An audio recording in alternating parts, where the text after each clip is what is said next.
Merci beaucoup à Abdoulaye de l'autre côté de la baie vitrée macha allah mbokku auditeurs yi ñuy déglu di ñu seetaan ci 98.2 di ñu seetaan ci réseaux sociaux yi nuyu nañ leen ziar nañ leen bu baax a baax macha allah ku nekk fa nga nekk ñu ngi lay wàccoo sa wàccuwaay macha allah ñu jiital nag ci nuyoo yi kilifa kër gi Thierno Hamidou Bane moom ak ay soxnaam ay njabootam yëpp macha allah ñu ngi leen nuyu di leen ziara di leen ñaanal tawfiix tey si rek na jaax macha allah noonu la ñuy nuyoo kii di Baba Warga woon mu yóbbaale mbokk auditeurs yëpp ñi nga xamante ni ñoo safoo di ànd ak Safina ci 98.2 fii ci studio El Hadji Omar Foutiyou Tall ni ñu ko baaxoo di defee saa su ne fii ci plateau bi dalal fi ñoo xamante ni seen xam-xam màcc na ci li ñu leen fi woowee tey nag du Safi découverte mais Safi santé lay doon incha allahu rabbi ñu dalal fii Hadj Moustapha Dia nekk chargé de l' assurance au service régional foofu ca Dakar ñu war a waxtaanee lépp lu aajo ci wàllu couverture sanitaire universelle incha allahu rabbi mu feggoog ak naataangoom bi di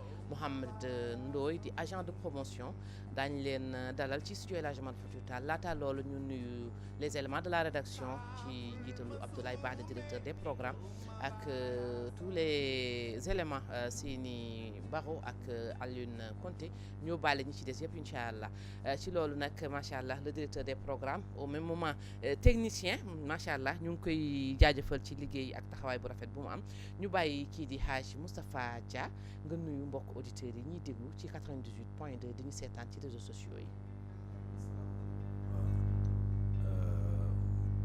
Auditeurs et auditrices rajo Soxna FM. Safina FM. la 98.2 FM. maa ngi teg suma nuyoo ci loxoy sëñ bu mag bi. Thierno Hamidou Bane ñu ngi koy siyaare di ko ndokkeel. delloo nuyoo auditeurs et auditrices yëpp nuyoo mboolem techniciens yi fi nekk di leen sant ci leen gërëm ci liggéey bu rafet bi ñuy def. merci beaucoup Hadj Moustapha Dia dinañ ñëw ci yow léegi-léegi lu jëm ci wàllu couverture sanitaire universelle laata loolu ñu bàyyi kii di Mouhamed Ndoye mu nuyu mbokk auditeurs yi ñuy déglu ci 98.2 bismillah nga rapproché ci micro bi. waaw di la ziar. ñu ngi lay fay. di nuyu auditeur ak auditrice yu Safina FM di wax ni lañ fiy waxtaanee yàlla na doon njëriñ incha allah. allahumma amiin merci beaucoup. merci beaucoup di Mouhamed Ndoye di agent moom itamit ci li nga xamante ne moo ñu boole tey ci suñu émission ñu ngi jégal nag mbokk auditeurs yi parce que accusé nañu retard 12h la ñu waroon a tàmbale mais ni ñu koy waxee yoon yi ñoo xat te nangu nañu ngànt bi ci loolu Hadj Moustapha nuyoo nga léegi macha allah ñu kontaan ci nuyoo bi ñu dalal la bu baax a baax fii ci studio El Hadji Omar Foutiyou Tall boo doon ñëwaat léegi ci li nga xamante ne moo ñu indi bu ñu la laajoon lan mooy CSU lan nga ñuy wax.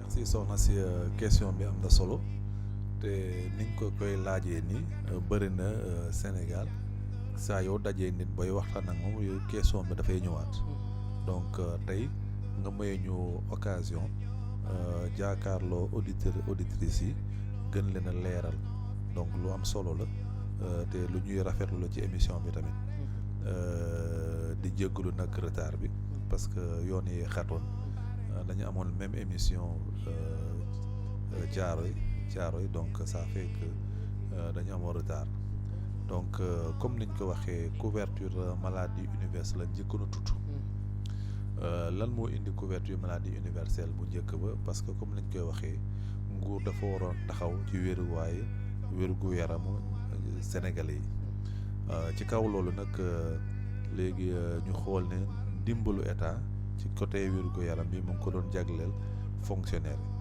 ñoo xam ne dañuy xëy état kooku la jagle woon ndimbalam après ñu xool ne loolu de nekkoon na benn inéquité du yemale nekku ci woon ñu daal di créer programme bi pour dimbale joxe ñoo xam ne vraiment danañu ñeneen ñoo xam ne seen loxo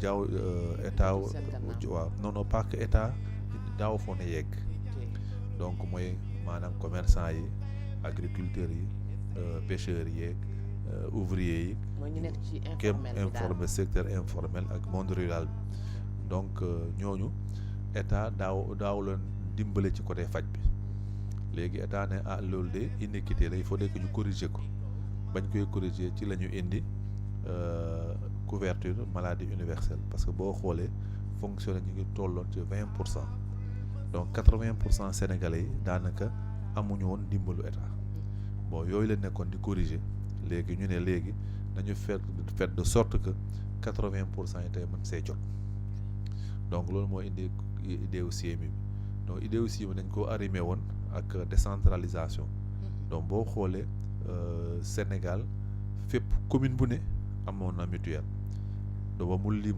bi toogoon 676 mutuelles ci Sénégal donc 676 mutuelles ci Sénégal mu demoon ba si biir ñu xool ne pàcc boobu nekkoon na loo xam ne dafa sooxe woon programme parce que communes yi yemuñu woon doole am na communes yoo xam ne attanuñu ko woon am na communes yoo xam ne communes yu mag yi boobu mënoon na nekk mais communes yu ndaw yi attanuñu ko woon donc il fallait que ñu changer ci lañ ko changer léegi ñu boole mutuelle yëpp ñu ñëw ci nekk mutuelle départementale donc mutuelle de santé départementale ci la ñu créé mutuelle de santé départementale ñu def fa benn directeur def fa benn organe boo xam ne exécutif boo xam ne moom mooy yor mutuelle donc comme mbirum état tout le temps dañ koy évaluer ba ñu demee ba si biir ñu gis ne yooyu fi nekkoon boog mutuelle département nekkoon 46 comme 46 départements mais 46 départements yi dañu si demoon ba seet ne bi ñu koy def benn évaluation bu ndaw dañu gis ne côté faj bi daawoon na sooxe lool donc boobu la état jël décision mu attribuer agence de la couverture sanitaire universelle mu attribuer ko vraiment mu nekk acteur principal donc acteur principal bi mooy lan mooy que léegi moom mooy fay faj day faje te day bindu moom état day maanaam li mu joxe woon dafa wàññi doole bi téye ko bi mu wàññi doole bi téye ko léegi donc boobu c'est à la suite du décret 832 boobu la boo xoolee boobu la nekkoon na coow sax mooy décret yi mujjee Macky Sall signé bi ñuy defee réforme c'est-à-dire bi ñu defee élection yi ba noppi xam nga ñu élection le 24 donc le 27 la signé décret bi donc bokkoon na ci décret bokkoon na ci doo décret amoon coow décret boobu moo ñu jëlee CSU moo ñu jëlee couverture maladie universelle CMU mu yóbbu ñu seen CSU donc agence bi léegi mi ngi tudd la Sénégalaise de la couverture sanitaire universelle donc changement boobu dafa indi parce que boo xoolee CSU li fa nekkoon mooy ñoom dañ nekkoon ci faj mi kese mais couverture sanitaire universelle moo gën a yaatu parce que boobu nekkoon na ci faj mi nekk na ci administration maanaam ci infrastructure yi donc bërëbu fajukaay yi personnel bi yooyu yëpp da cee médicament yëpp yooyu yëpp da cee bokk donc boobu moo gën a seen CSU moo gën a yaatu ko seen CSU donc de prérogative yi ñu ko jox moo gën a yaatu ko seen CSU donc loolu tax na vraiment ñu ñëwoon ci changement boobu léegi ci réforme dafa indiwaale ay yeesal yu bees donc ci yeesal yu bees yi muy indi boo ko xoolee daanaka li su bëri bénéficiaire li ñu sàkku woon moom lañ ci loolu lañ gën a jël indi réforme. donc da ngeen a tenir en compte ci préoccupation bénéficiaire yi voilà donc boo xoolee seen préoccupation bu njëkk ba loo xam ne yàgg nañ ko di ko jàmbat mooy la portabilité des soins parce que bu njëkk ba boo xoolee au niveau de la CMU quartier commune bi nga bindu commune boobu nga mën a fajoo à la limite ci département bi wala à la limite doo génn région alors que léegi booy c'est au niveau de la CNCSU carte boo amee carte Dakar mën nga fajoo Saint-Louis mën nga fajoo Ziguinchor mën nga fajoo Tamba elle est nationale c'est une carte nationale donc loolu nekk na donc c'est un pas de plus mu nekk innovation bu taay deuxièmement aussi boo xoolee bu njëkk ba carnet la woon léegi carte individuelle carte bi mi ngi toll comme carte d'identité mu nekk carte individuelle boo xam ne fépp foo dem di nga gis carte bi mën koo utiliser avancement donc léegi parce que lu tax ñu individualiser carte bi parce que comme portabilité la dañu bëgg a fépp fooy dem nga mën koo yóbbaale moo tax ñu bindee ko lu ndawul comme ni mu tollu carte d'identité nga mën koo def du la déranger da mën koo def mën nga ko boole ci say pièces fooy dem nga yóbbaale ko donc parce que bu njëkk ba xam nga carnet la nit dafay toog ne man carnet bi ku bu booy voyage sax doo ko mën a yóbbu parce que comme njaboot yi nga fa bind doo ko mën a yóbbu donc léegi cette fois-ci dama ne carte individuelle ku ne donc tey ku bind 1000 personnes 1000 cartes ngay am donc léegi loolu nekk na innovation. L'autre innovation, la gratuité des photos amul photo boo xam ne tey booy bind amul photo booy fay donc loolu tamit c'est important. Le mécanisme est numérique.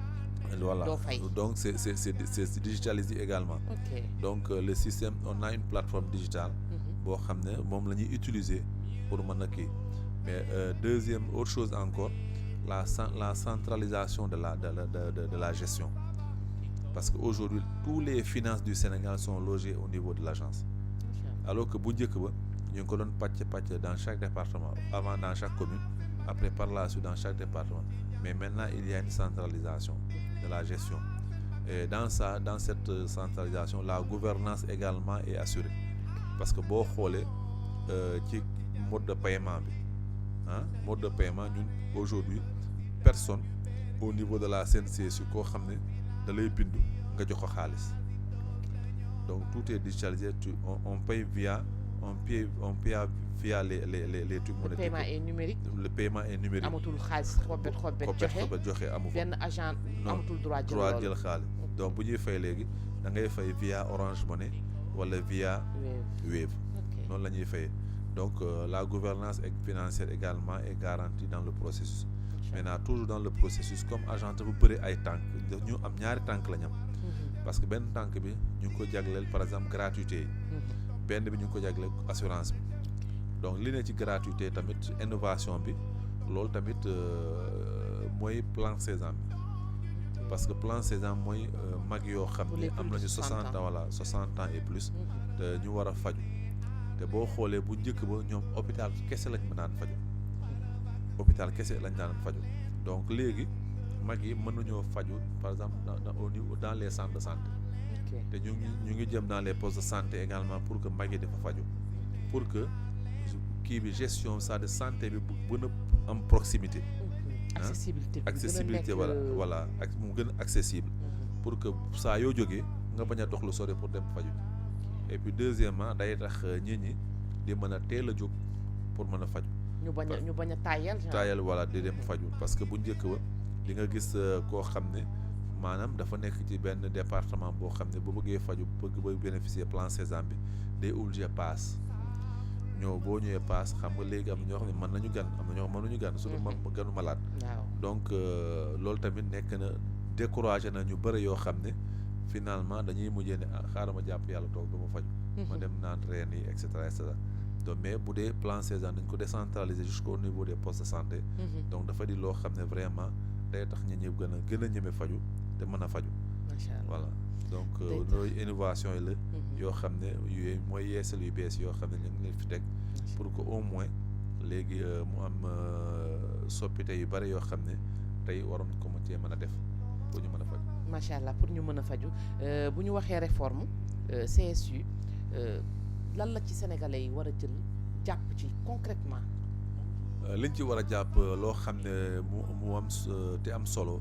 mooy que dañu bëgg a jëm foo xam ne tey ku bëgg a faju mën a faju sans pour nga génnee xaalis maanaam boo demee par exemple ci réew tubaab yi tey ñooñu bu ñuy dem faju doo gis fenn nit fu muy génnee xaalis ay carte rek ngay teg nga mën a faju donc da ngay bindu nga yor sa carte nga dem foo mën a faju rek carte nga fay génne nga mën a faju donc tey bu ñu nekkee ci CSU bu ñu ko poussé normalement bu yëf yi dem ba sot kenn dootul génnee xaalis pour faju benn mais deuxièmement tamit faj bi dafay daal di yomb troisièmement tamit daf koy yombal état pour que ku ne mën koo dimbale pour que loxom mu jot ci loxom parce que tey comme ni ma ko waxee woon di jël benn fonctionnaire ñoo ko daan am mais léegi ku nekk da cee sentir parce que boo xoolee ñu ne la cotisation nangam la nangam ci at bi nga ko fee ak nu mu tuutee noonu c'est parce que quelque part état moo nekk ci ginnaaw am na ku ci jàpp ci ginnaaw donc loolu yëpp tax na vraiment ñu am yaakaar ne tey war nañoo mën a yegg Sénégal fenn foo xam nit mën na dugg structure faju ba génn te doo dugal sa loxo sa poos ay carte rek ngay teg ba ci faj macha allah mu nekk avancé bu notoire ci loolu avant dañ doon wax li nga xamante ne moom mooy couverture maladie universelle des années 2013 à peut-être 2020 à 2025 ñu gis ni changement am na est-ce que mën nañu wax ni couverture maladie universelle dafa remplacer mutuelle de santé yi wala comment ça se passe da ngeen am link bu ngeen am wala ñee dañ leen éliminer carrément jël ñi. voilà donc bu ñu defee réforme yi comme ni ma ko waxee ba ñu defee réforme yi ak bu ñu évaluer mutuelle de santé seen taxawaay bu ñu ko évaluer loo xam ne tey sooxee woon na ci. les manquements. mooy faj bi. faj bi metti woon na parce que ameloon nañu structure yu bare xam nga donc ñii di arrêté ñii di kii donc ñu xool ne loolu de mun nañu continuer nii duñu mën a yegg donc il va falloir que gestion bi kii téye ko mais dafa ne comme ñii nekkoon nañ fi liggéey fi depuis démb ba tey te lu bëre ñun ñoo ci nekkoon tey mënoo jël nangu leen lépp ci la ñu changé léegi ñu signé convention ak ñoom léegi on les appelle plus chez nous mutuelle de santé mais on les appelle organisme de gestion délégué. Donc agence oui donc agence c'est dafa délégué gestion d'une part de sa gestion au niveau de ces organismes donc ñoom tous les 46 départements mutuelle de santé mutuelle département ñëw nañu signé convention ak agence donc bi ñu signé convention ñu nekk les organismes de gestion délégués dañu dem ba ci biir ñu am ñoo xam ne tam seeni biir ñu dellu suwaat ne ñu ñun de li ngeen ñu donkoon pour ñu doxalee ko dafay diis ci ñun trop loo xam ne duñ ko attan am na loo xam ne vraiment bëgg naa ngeen teggal ñu ko maanaam les soins ngeen teggul ñu les soins ngeen téye ko ñun ñu nekk dans la promotion donc tey mutuelle de santé bu Guédiawaye mutuelle de santé bu Kër Massar Dakar ñaar ñooñu ñeneen ñag ñu ngi wax ak ñoom parce que dañu ne faj bi dafay diis si ñoom parce que boo xoolee ci njëlbeen ba loolu moo nekkoon problème mutuelle de santé yi faj bi nekkoon na problème mutuelle de santé yi donc on assistait à beaucoup d'arrêts de prestation donc prestataires yi dañ daan dem fi mu nekk ni amoon nañu prestataires yoo xam ne amee lañ leen bor donc loolu yëpp tax na vraiment ñoom nee ne gisoon nañu dans le passé nekk na ñoom seen problème léegi dañu préféré ñoom ñu nekk promotion maanaam bindu nit ñi ñu bindu ñoom bindu bi la ñu nekkee léegi donc bindu boobu bu ñu ci nekkee ñu fay leen seen àq bindu boobu mais léegi faj mi ñu bàyyee ko état du fay faj donc loolu la ñuy def donc boo xoolee à l'intérieur du Sénégal aujourd'hui pratiquement beaucoup de mutuelles ñu léegi tànk yooyu la ñu am dañu jógee côté faj mi ñu nekk côté bindu bi donc dañuy côté administration voilà ñoom ñooy bind ñit ñi ci mutuelle bi ñoom ñooy bind ci couverture sanitaire universelle dañuy dem def sensibilisation def VAD ñu bind ñit ñi au compte de la CNCSU léegi ñu fay leen seen kii bi seen prestation boobu ñu fay leen ci des état bi jël ko en charge léegi état mooy jël carrément vraiment les soins donc li ci intéressant ce qui est intéressant maintenant par exemple aujourd'hui dans la nouvelle convention que agent de signer parce que n'oubliez pas dañuy signer convention avec toutes les structures publiques du Sénégal donc si ce qui est intéressant c'est élargi maintenant dootul léegi privé ak état maintenant état ak état la donc nous on est tenu par l'obligation de respecter les politiques de santé parce que état moom mënul la ne suma politique de santé nga koy dama koy négliger wala nga koy arrêter voilà tu es obligé de faire donc avec les mutuelles c'était possible parce que c'est un privé donc mais avec maintenant c'est l'État et l'État donc ça veut dire que ça va minimiser vraiment davantage les pertes les arrêts de prestation donc loolu tamit dafa loo xam ne il est bon de le relever pour donner l'assurance vraiment aux bénéficiaires que ñu am nañu intérêt ñu bindu pour plusieurs raisons comme ni ma la koy waxee rek kenn dootul del loxo ci poosam mais deuxièmement aussi da ngay tax nga ñemee faj nga ñemee faju parce que carte bi loolu moo ci important boo ko amee da ngay ñemee faju parce que li tax ngay ñemee faju parce que li ngay joxee dafay néew tellement que dootoo ragal dem hôpital parce que di nga gis koo xam ne mu feebar mu am lu muy jàmbat mu daal di toog këram bu xalaatee ni 1000 francs la yor wala 3000 la yor il préfère jox ko famille bi ñu lekk ko plutôt que moom mu dem faju ji donc loolu mais boo amee carte day tax nga sawar parce que tey buñ la nee par exemple nga demal hôpital ñu defal la lépp defal la garab jox la garab def la opération defal la jox la comment defal la ay soins. defal la consultation defal la yëpp waaw jox la garab waaw. ñu bu def ñu xaymaa ko ci 100 000 yow nga war cee fay 20 000. c'est acceptable donc ndimbal de moom wax dëgg yàlla fa la mën a yem. mën na yem donc ça fait que nit ñi day tax loolu day tax nga sawar a dem hôpital.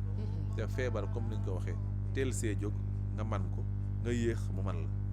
donc boo si teel a jógee nga man ko. le côté préventif tamit fu ñu travailler voilà justement mais boo ci tollee lu yàgg xam nga feebar mais boo yoree kat day tax nga ñemee teel a dem aussi.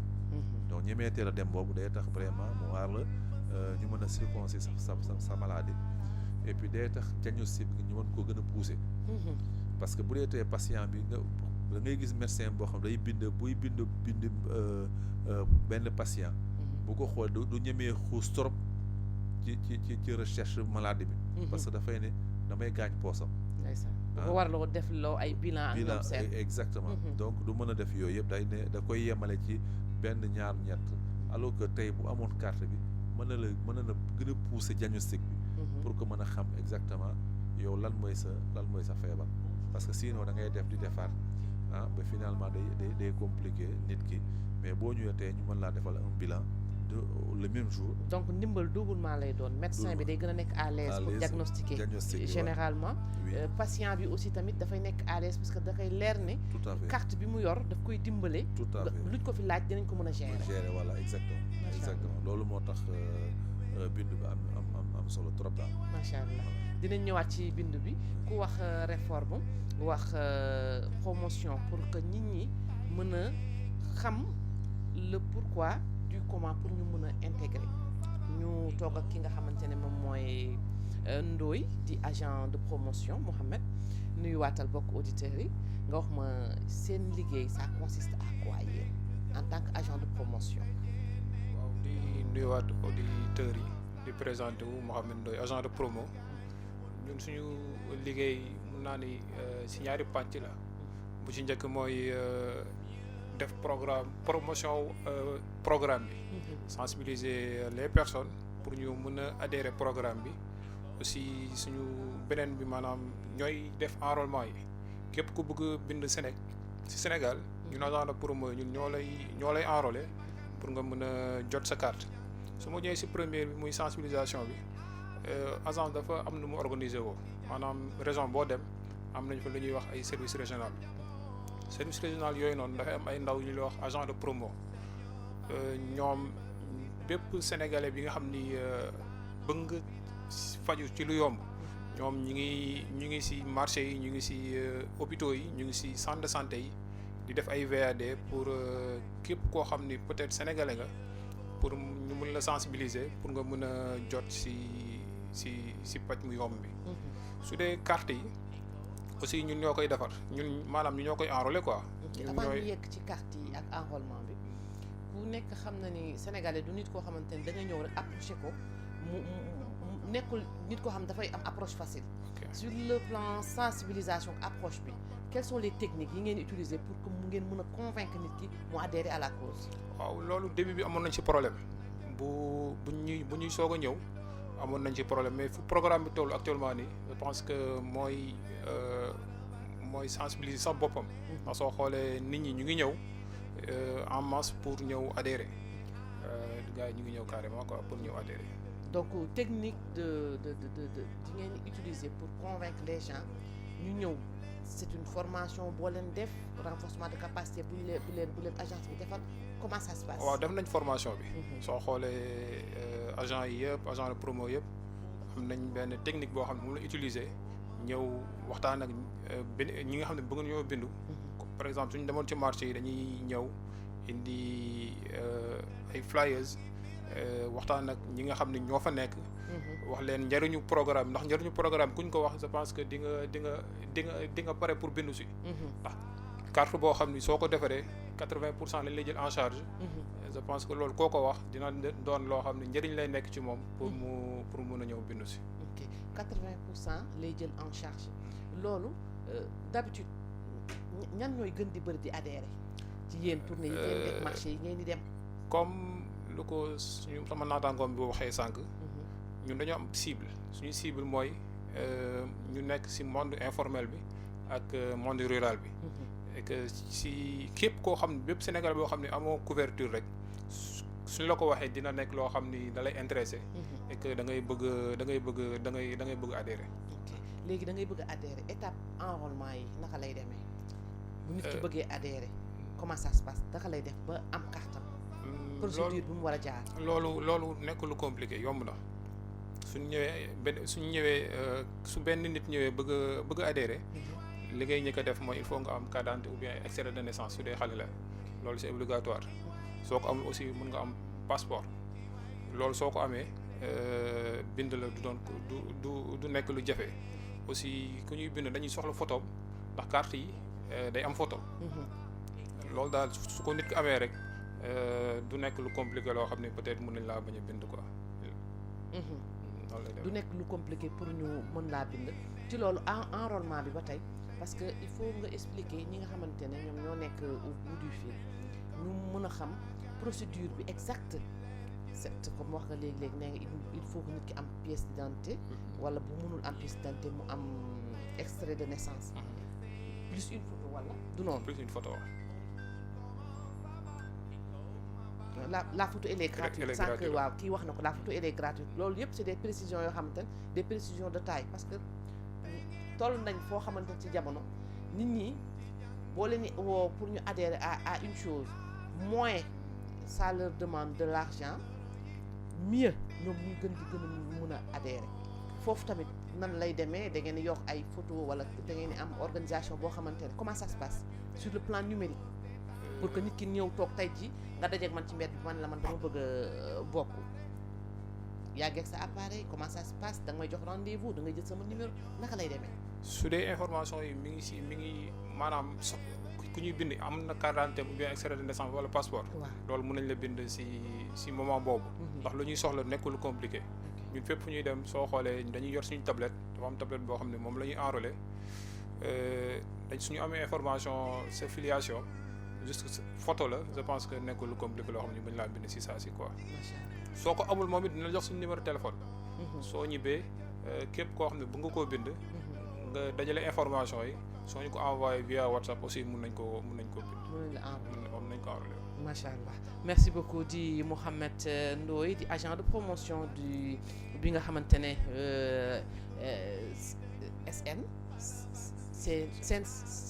CNCSU voilà boo doon ñëwaat concrètement ci enrôlement bi en termes plus clairs lan nga ñuy wax.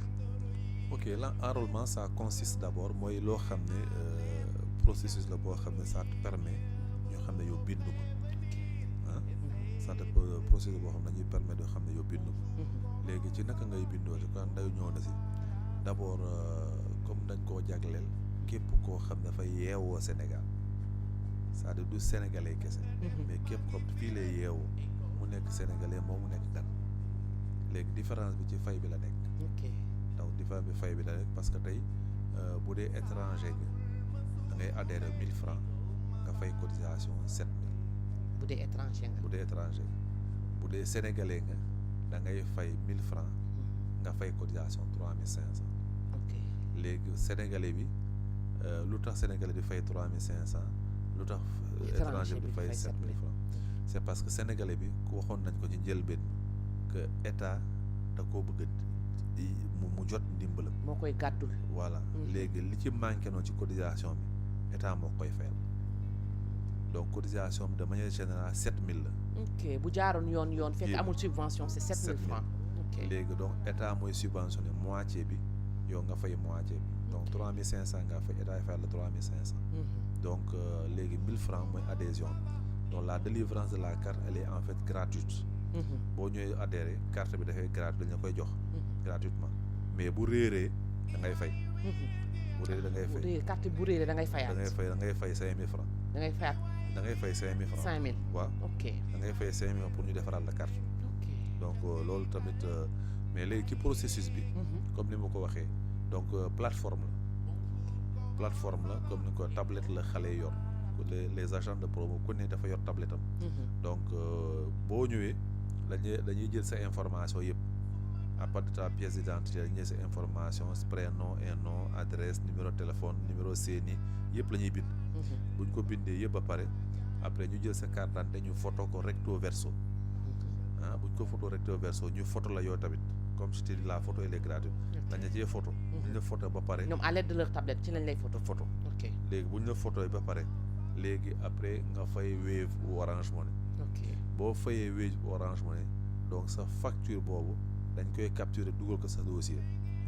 pour monter la preuve de paiement parce que bu ñu paree beneen étape lay dem.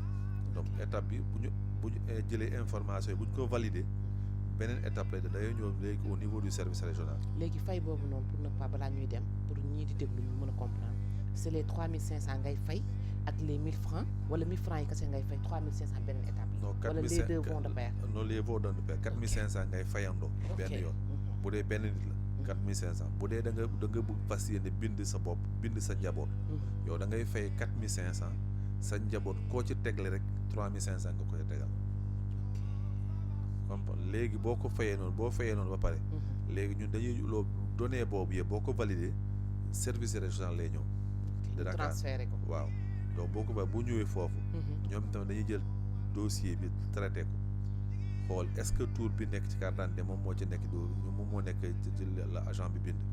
les informations ñu vérifier donc ce qu'on appelle c'est-à-dire la session de contrôle de qualité.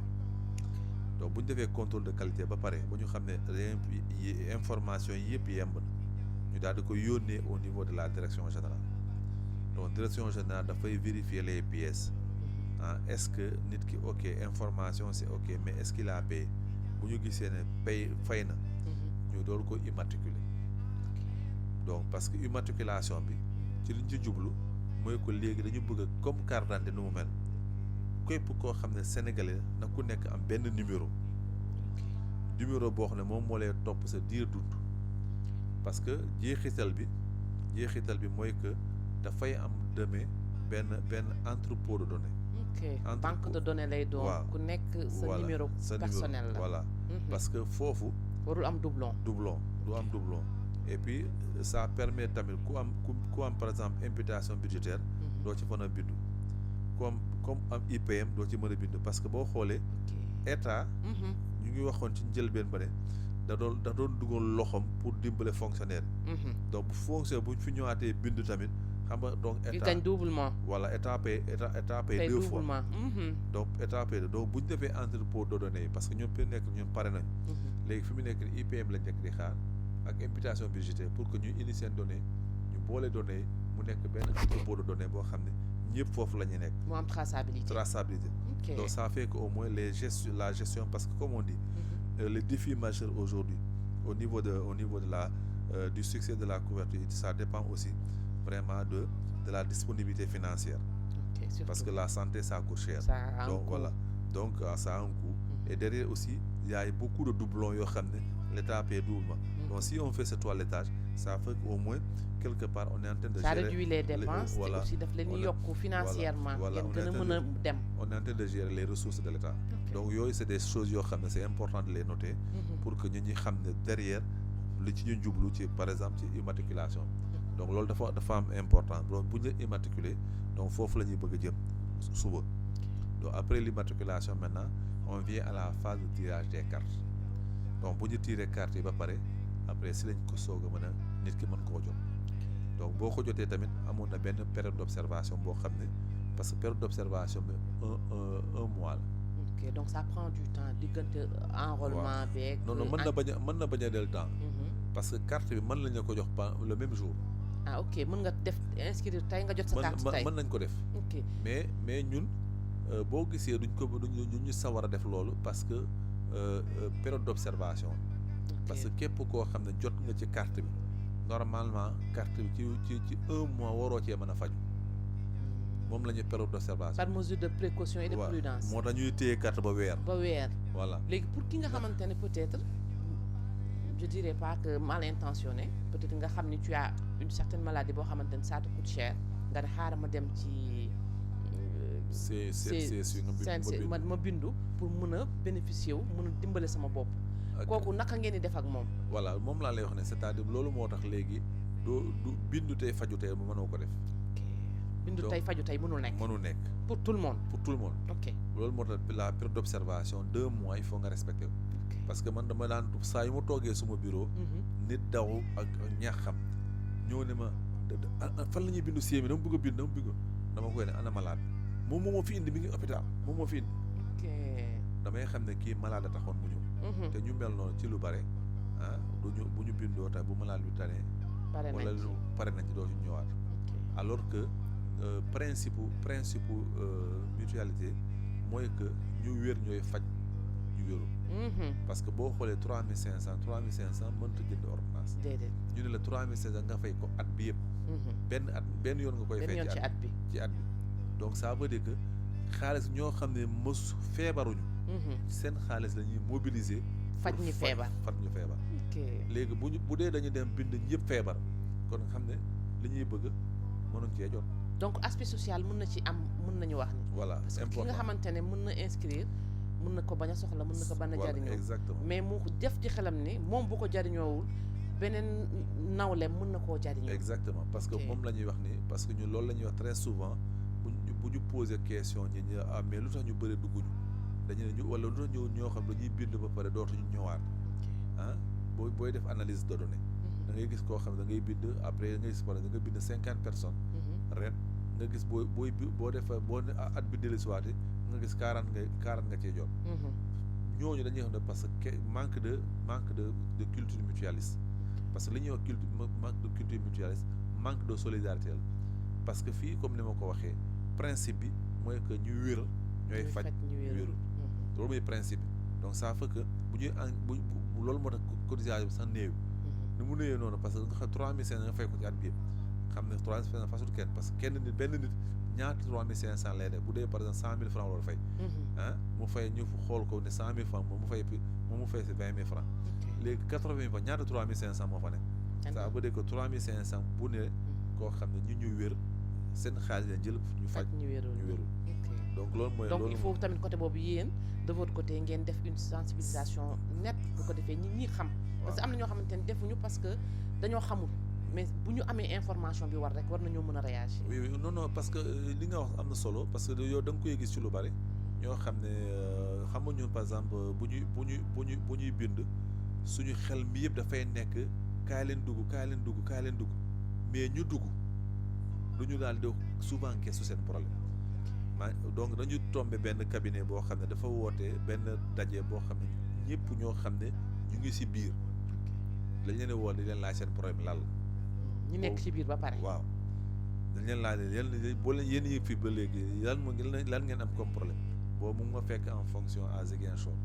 mais bi ñu leen laajee ñu bëri dañu wax ne man de ñu ngi fi dañu gis ne par exemple pour dem jëli garab bi le fait que ngay def va et vient ngay def bon de commande bi dafa diis si ñoom di nga gis ñoo xam dañ leen ne ñun dañuy dem bu ñu demee férié du ñu mën a faju parce que dañu ne duñu fekk kenn koo xam ko dafay jël carte bi wala bu 5 heures jotee bu agent yi wàccee donc yooyu yëpp da nga da ñu ne la ñun de loolu ay observation yi ñu war a jël la waaw loolu ñu suñu problème la loolu moo tax ñun du ñu sawar a cotiser xam nga donc il fallait que yooyu question yooyu nga commencé di leen travailler di leen jël loolu moo tax ci convention yu bees yi boo ko gisee léegi dañu ne dans les structures les points de prestation ñoo xam ne bërëb yokkaay yoo xam ne foofu la ñuy fajee donc dañuy signé ci convention ne par exemple bu agent bureau CMU bi wàccee à 17 heures à partir de 17 heures facturation hôpital mooy jël le relais donc mooy jël le relais ba le lendemain bu bureau agent ñu régulariser donc dañ ko dugal ci convention bi pour que dafay dimbali ça facilite voilà pour que tout le système puisse continuer pour que pendant 24 sur 24 que les gens puissent se soigner donc loolu tamit dafay doo xam ne il est bon de le rappeler parce que loolu nekk na problème dans les structures da ngay gis dans les structures au fait les prestataires bon am na ñoo xam ne dans des structures où à partir de 17 heures tu as des problèmes pour la prise en charge parce que heure de descente là voilà on reçoit équipe mooy ñëw on reçoit beaucoup de retours des prestataires des bénéficiaires day woote di kaas loolu donc alors que c'est quelque chose qui a été déjà inclus dans la convention. macha allah léegi nit ku toog këram di ñuy déglu ci 98.2 wala di ñu seetaan bëggoon def enrôlement fan lay dem ci mairie lay dem ci centre de santé lay dem wala en ligne la koy defee comment ça se passe. Voilà, donc en ligne, on avait commencé de faire une inscription en ligne, mais dafa amoon beaucoup de confusion. Ba finalement loolu dañ ko nekk di ko jekkalaat bu baax. stand-by pour le moment. stand-by pour gën koo defaraat pour que moom ñu mën koo def. Mais maintenant au niveau du service régional de mi ngi Ouest Foire. am ubbi nañ fa benn bureau d'enrôlement. Bureau d'enrôlement boobu boo fa duggee boobu mën nga cee enrôler. Mais mieux les agents de promotion ñu ngi dañuy sillonner les quartiers. Donc dañuy dugg quartier yi vraiment. maison par maison di sensibiliser ñu ngi fay bàyyi seen numéro de téléphone. Par exemple tey boo ma wooyee nga ne man Thiaro par exemple Thiaro laa nekk. damay xool suma répertoire ma xool ban agent moo jógee Thiaro ma jox la numéro ma ne du wool numéro diw. boo koy dina la ko mën a defal. souvent xale boo woowee diw moom mooy déplacé ñëw ba fi nga nekk fekk la fa. voilà justement xale yi sawar nag. xale yu sawar. dañuy fekk sa bëgg kër defaral la ko donc yooyu c'est des choses yoo xam ne ñu nga maintenant même récemment encore nous avions signé une convention avec Sénégal numérique. Sénégal numérique xam nga ils ont partout des bureaux dans les départements. Donc dans chaque département ils ont un bureau là-bas. Maintenant dans l'avenir proche on va installer dans chaque Sénégal numérique, dans chaque bureau Sénégal numérique, un agent qui va être chargé de faire l'enrôlement. Donc ça va être des agents fixes ñoo xam ne seen bureau foofu lay nekk yow boo ñëwee boo woote ñu ne la demal foofu nga mën a enrôler. Donc yooyu tamit c'est des innovations en attendant parce que comme je l'ai dit c'est un chantier pour aujourd'hui la CNCSU d'ouvrir des bureaux départementaux. C'est-à-dire il faut qu'on essaie d'ouvrir les bureaux départementaux et avoir beaucoup d'agents pour que vraiment la question de la proximité pour l'enrôlement, l'inscription vraiment soit mieux gérée. Tout à fait. Maintenant, en dehors de ça, il va falloir qu'on ait ensuite des trucs très innovantes, des mécanismes innovants qui nous permettront vraiment suba ñu mën a enrôler Sénégal yëpp. Donc pour que ñu mën koo def mu gaaw. Il faudrait qu'on aille vers l'enrôlement systématique. Enrôlement systématique mooy lan tey ñu ne képp koo xam ne da ngay dawal Jakarta. il faut nga am carte balaa ngay mën a dawal Jakarta. Donc ok mu doon obligation. obligation. Donc bu ñu xam nga Sénégalais boo ne obligation. dafay comme on est un pays démocratique. waaw contrainte lañ koy jàppee. Mais on l'appelle enrôlement systématique. léegi ci dossier bi. dañ ne pour nga am lii foog nga def dossier bi nii. te yow bu dee soxla nga lii rek tu feras le nécessaire pour am ko. Comme par exemple bu ñu la waxoon tu dois voyager boo amul carte corona doo dem. Tu es obligé de te vacciner. Exactement. Pour pouvoir voyager. Exactement. Donc c'est pareil pour kii donc bu ñu defee enrôlement systématique képp koo bëgg a dawal Jakarta il faut nga am carte bi. képp koo xam ne bëgg am permis il faut nga am carte képp koo xam ne élève la il faut nga am ko benn ONG pour toutes les entreprises. pour que ça dañ koy contrôler. mu doon exigence bu ñu ko defee. dañuy généraliser maintenant même le crédit aujourd'hui ñu ne la avant ngay am crédit avant ñu jox le crédit il va falloir que tey. sa carte sanitaire parce que j'ai vu le retour d'une enquête. On a mis seulement les bénéficiaires. On a pris des gens ñoo xam ne bénéficiaire de crédit et que dañoo am difficulté de paiement. dañu woote benn ndaje ñu toog loolee ñu jox leen benn feuille boo xam ne feuille anonyme la doo ci bind doo ci def benn mandarga. ñu ne la bindal ban problème nga am pour fay sa bor bi ñu bindee ñoom ñëpp bu ñu amee retour bi ñu ko exploité ñoom ñëpp dañuy wax ne dama feebar suma papa moo feebar suma maam moo nangam loolu moo nekkoon suñu difficulté de paiement. Tout est lié à la santé. À la santé. Donc tey bu doon amoon nga carte bi boo bindoo amoon carte bi donc li nga doon frais ci sa malade boobu dina gën a wàññeeku ba du impacté wu sa activité. Parce que loolu ñu bëri seen activité dafa kii c'est parce que tous les ressources yi ñu amoon dañ ko def ko santé bi. Donc alors que boo amee carte bi dina mënoon a le risque maladie le risque financier. dina ko doon gën a wàññi pour que au moins yow nga mën a continuer sa activité nga mën cee faju te loolu te du la gaañ. Donc dafa di yoo xam ne c'est des mécanismes yoo xam ne sur lesquels on est en train de réfléchir pour gën leen développer pour que partout ailleurs au Sénégal pour qu'on puisse atteindre vraiment les 75% d'inscrits que nous voulons faire. Parce que d'ici demain on voudrait avoir les 75% de la population et ça vraiment ça demande vraiment un travail pour que vraiment yëf yi ku nekk def ci loxom ah on trouve des moyens des mécanismes pour que nit ñi vraiment man cee nekk daal. On est à l'ère numérique, tout est digital, tout est digitalisé. Les Sénégalais sont beaucoup plus téléphones smart. Oui. Ban jéego wala yan taxawaay ngeen jël ci côté digitalisation bi pour pouvoir faire davantage la sensibilisation. Si donc xam nga comme on le dit souvent quand tu mets quelque chose en place il faut l'évaluer parce que d'abord au niveau de l'inscription digitale on l'avait bien commencé. Quand on l'avait commencé, il y a eu quelques difficultés. Hein? Par exemple, la distribution de la carte. Déjà, c'est une difficulté. Parce que nous voulons aller vers la carte virtuelle. C'est-à-dire vers la carte virtuelle. Nga xam ne booy inscrire carte bi dafay nekk sa téléphone. Ci sa téléphone. Boo dem nag da nga koy wane foofu nga koy génne wane. Kenn dootu waa. Donc on n'est plus là vraiment nga ko yor sa poche ngay dem fu ne dafay nekk téléphone boo demee rek nga wane ko. Bu jamono dox da ngeen dox ànd ak moom sinon rek da ngeen nekk en rade. Voilà donc yooyu yëpp c'est des choses yoo xam ne on est en train d'y réfléchir mais xam nga informer dafa loo xam ne il faut nga sécuriser ko ah parce que même les plus grandes institutions souvent ils bénéficient d'attaques. Tout à fait. Des arnaques. Les arnaques c'est des choses yoo xam ne il faut que les données personnelles nit ñi rek la ñuy wër. il faut sécuriser ça yooyu tax na vraiment loolu moo tax adhésion en ligne bi mu commencé di yéex ah parce qu'on est en train de travailler pour sécuriser mettre des garde-fous. Voilà moom sécurité bu doy nga xam ne vraiment les données seront protégées daal donc yooyu yëpp c'est des choses sur lesquelles on est en train de travailler pour que dans l'avenir vraiment que toutes les assurances soient prises quoi. Voilà yan conseil wala ban message ngay wax ñi nga xamante ne ñoo nekk seen biir kër yi agent yi di ñëw di leen fekk si foofu noonu ban comportement la ñu war a am. Voilà donc pour que agent yi mën a ñëw kër ga parce que tey comme ni ma ko waxee. parce que nit ñi léegi wóolootuñu kenn. waaw parce que ñu on va dans le sens aujourd'hui parce qu'on est en train de faire pour que d'abord ñu jox leen identifiant. On n'est pas encore à ce stade mais on travaille à ça pour leen jox leen identifiant.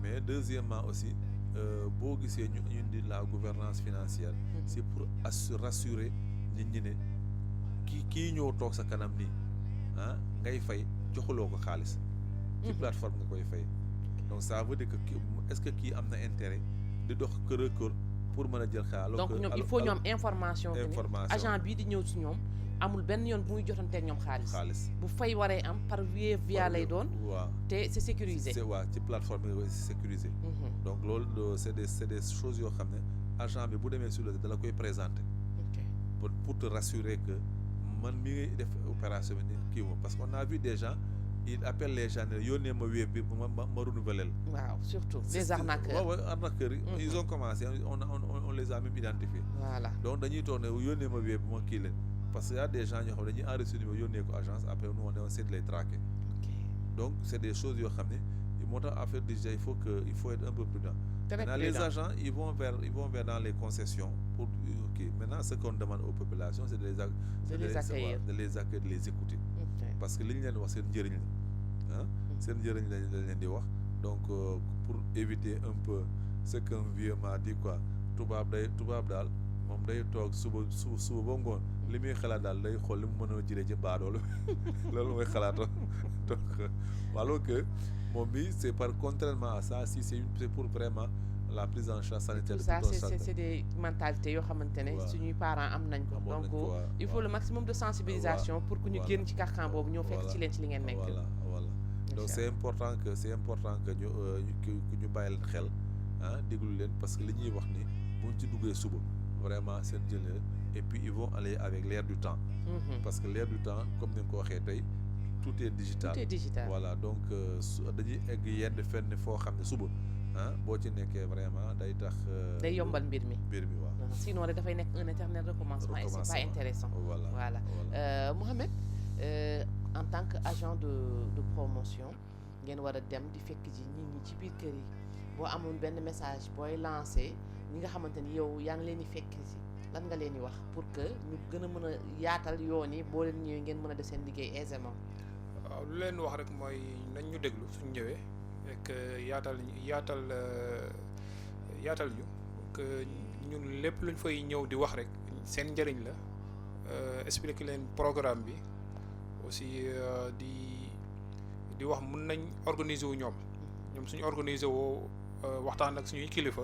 mun nañ jàpp ay journée d'enrôlement yoo xam ne ñun ñoo leen ñëw di fekk si sax pour nga xam ni dina leen yombalal pour ñoom ñu am carte bi. macha allah loolu mun na nekk waaye. léegi yéen boo leen di dem dafa am mandarga boo xamante ne ku leen xool xam ne yéen fii ngeen bokk da ngeen di am casquette da ngeen di am t-shirt da ngeen di am pantalon comment ça se passe. waaw am nañu ay Lacoste yoo xam ne suñ ñëwee rek di nga xam ni kii CNCS lay liggéeyee. ok loolu am nañ ko aussi comme lu mu wax rek ñu ngi defar ay cartes yoo xam ni pour identifier ñu.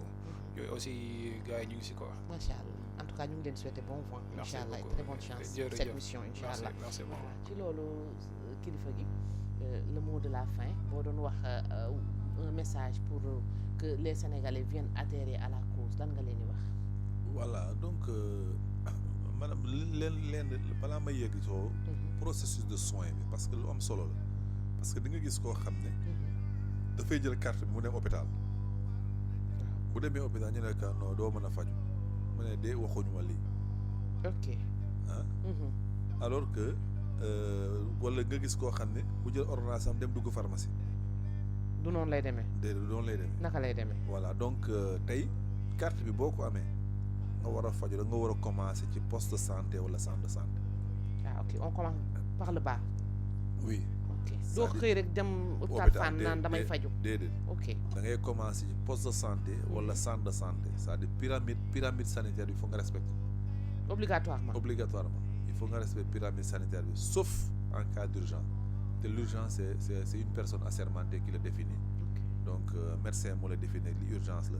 mais sinon il faut nga respecter pyramide sanitaire bi pour nga mën a dem faju ji donc loolu c'est important loo xam ne il faut le rappeler. pyramide bi si on rappelle dafay nekk centre de santé. poste de santé centre de santé foofu ngay commencer. ok boo waree dem hôpital nag. médecin moo lay defal référence. ok parce que boo demee foofu dañu lay laaj bulletin de référence bi boo ko amulee dañu tant que amoo ko kenn du la jël. donc bu boobaa di nga ne. donc jarul nit ki di sonal boppam di dem sans ce papier. voilà sans ce papier parce que c'est important nga rappeler ko.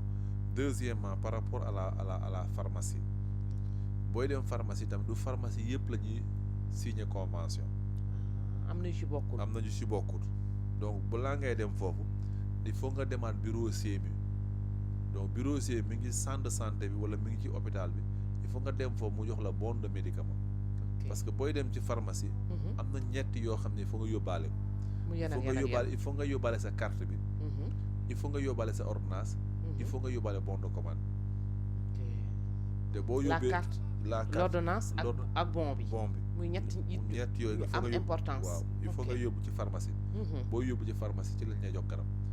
tant que amuloo bon de commande. doo mënoo jël donc di nga gis koo xam day jël day am ordonnance. waaw am carte mu dem pharmacie. fekk bon bi ñëwul. donc bon bi il faut que nga sóoraale ko que bon bi il faut nga am ko pour nga mën a bind. donc bon bi ñu ngi koy jëlee ci centre de santé wala ci hôpital. voilà donc di jëli soit ci question bi di wax ne ñaax ñi population bi. pour que ñu mën a bindu parce que bindu bi. non seulement accessible na financièrement accessible na. donc boo xoolee bindu 3500 at bi yëpp boo doon dajale 100 francs par jour au moins ci weer bi dañ ci mën a bindu. tout à fait donc 100 francs par bindu loolu trop population bi yëpp déjà lu yomb la. donc da lay permettre nga kii mais da lay permettre nga mën a faju tamit. da lay permettre nga mën a faju. te mën nga faj boo xam ne dafay yomb ci yow. parce que en ce moment carte bi. dina la mën a dimbale jëlal la ci lu bare parce que doo muy wàllu garab muy wàllu rajo muy wàllu analyse ci lu yëpp lay intervenir bon il y a des exclusions il faut le reconnaître parce que toutes les assurances du monde lu lépp la ñuy jël parce que tey bu ñu la bindalee lunette. waaw duñ ko jël. assurance bi du ko jël. bu ñu la bindalee par exemple tey ay béquilles. wala dama bëggoon a opérer suma ay chaise roulante duñ ko jël wala nga ne xaaral dama bëgg a poser suma bëñ bi wala dama bëgg a def opération bakkan bi daa tànc xaaral ma dem ma taxawal ko yooyu yëpp duñ ko jël parce que pour nous ça c'est le cas c'est des cas yoo xam ne c'est le cas des exclusions. am na yeneen garab parce que ñii dañuy poser question ne waaw kii am na est-ce que kii am na feebaru chronique est-ce que war nañ ko mën a jël kay. ñëpp ñoo xam ne képp koo xam ne am na feebaru ko dañu war a bindu. mais bindu bi nag ça veut pas dire que lépp la garab yëpp la ñuy jël am na garab yoo xam ne duñ ko jël am na garab yoo xam ne dañ koy jël. donc mais nag bindu boobu mën nga bindu parce que généralement ñun suñu mission bindu nit ñi la mooy suñu mission. maintenant ki lay faj moom moo lay wax di nga moo tax ku ñëw si man ne ma waaw man de damaa amee méthode bëñ dama bëgg a bind dama ne déedéet man du ma docteur da ngay bàyyi feebar bi da nga koy denc ba nga dem hôpital nga wax docteur lii moo dal man boo ñëwee ci man nag mel ne damaa bëgg a bindu. ñun volet administratif la ñuy gérer. volet médical bi médecin bi moo koy gérer wala. voilà donc boo bëggee bindu. nga ñëw ñu bind la bu dee da nga bëgg bu dee da nga feebar la nga bàyyi ba nga dem hôpital nga wax nit ki de damaa feebar. donc dañuy ñaax nit ñi ci lu bari kuy ñëw ne ma jaru ngay wax ne feebar bi laa am ñëwul ne damaa bëgg a bind ñu bind la. maintenant boo demee ci docteur ba nga wax ko parce que feebar bu ne sa jàngoro bopp la. donc comme on dit ça doit être à la discrétion du malade. donc yooyu ci formation dañ koy wax xale yi. na ngeen bàyyi xel ci loolu képp koo xam ne feebar na ko war a denc pour moom. yéen li ngeen war a séq ak moom bind ngeen war a séq ak moom. na ngeen ko bind mu dem bu demee ci docteur mu wax ne li ko métti. c'est parce bon que docteur mooy faja waaw macha allah donc c'est des choses yoo xam ne il faut que ñu koy rappeler.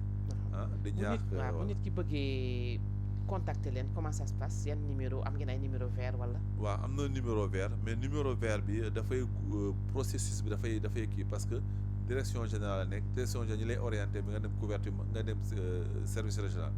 parce que fële le niveau opérationnel. mooy c'est le service régional. parce que fële c'est le niveau stratégique donc ñu nekk au niveau donc numéro vert bi ngi niveau stratégique. alors numéro opérationnel le bureau se trouve à Ouest Foire. ci derrière la ex-fédération sénégalaise de football.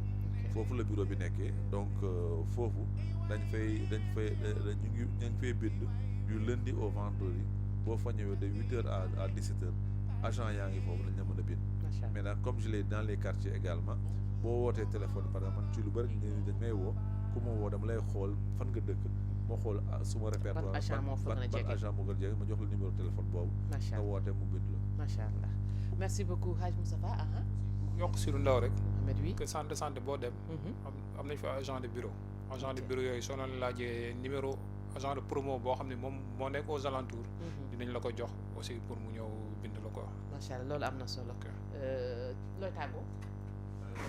di leen sant di leen gërëm parce que rajo bi wax dëgg yàlla c'est la première fois ba ma fii ñëw mais macha allah bi ma fi ñëwee d'abord accueil bi décor bi technicité bi vraiment gis naa ne li ngeen def am na solo. am na njëriñ bu baax parce que da ngeen koy defee avec professionnalisme. donc li ngeen def avec professionnalisme ça veut dire que ça encourage les gens à écouter. day tax ñi di gën a bëgg rajo gën a déglu rajo bi te vraiment di leen jaajëfal di leen sant di leen gërëm yaa ak sa technicien bi franchement rëccuwuma dara lu tax ñëw ma fi. alhamdulilah parce que maa ngi ko dégg pour la première fois. mais bu soobee yàlla saa su ne daal. bu ñuy programme rajo incha allah dinaa leen programme ma ñëw fii. ma ñëw def ci émission bi. incha allah ça nous fera plaisir et le plaisir est partagé.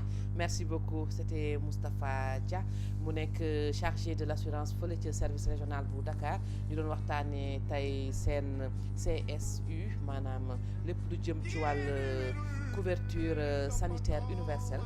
ñu faram-fàccee ko lu yaatu ànd ci ak Mouhamed Ndoye di agent de promotion macha allah mbokk yi ñu ngi noonu déglu ngeen information yi bu ñu ñëwee ci kër yi yaatal leen bu ñu ñëwee ci koñ yi ngeen dalal leen ndax wér-gu-yaram ku ko amul outil wér-gu-yaram donc nag boo mieux prévenir que guérir. Merci de l'autre côté de la baie vitrée à notre technicien directeur des programmes Abdoulaye Ba à toute son équipe ñu nuyu leen ziar leen sant leen ci gërëm ci déglu bi ngeen doon déglu Safina ñu joxante dig daje incha allah la semaine prochaine avec d'autres invités fii ci studio El Hadj Omar Foutiyou Tall studio El Hadj Omar Foutiyou Tall studio El Hadj Omar Foutiyou Tall studio El Hadj Omar Foutiyou Tall studio El Hadj Omar Foutiyou Tall studio El Hadj Omar Foutiyou Tall studio El Hadj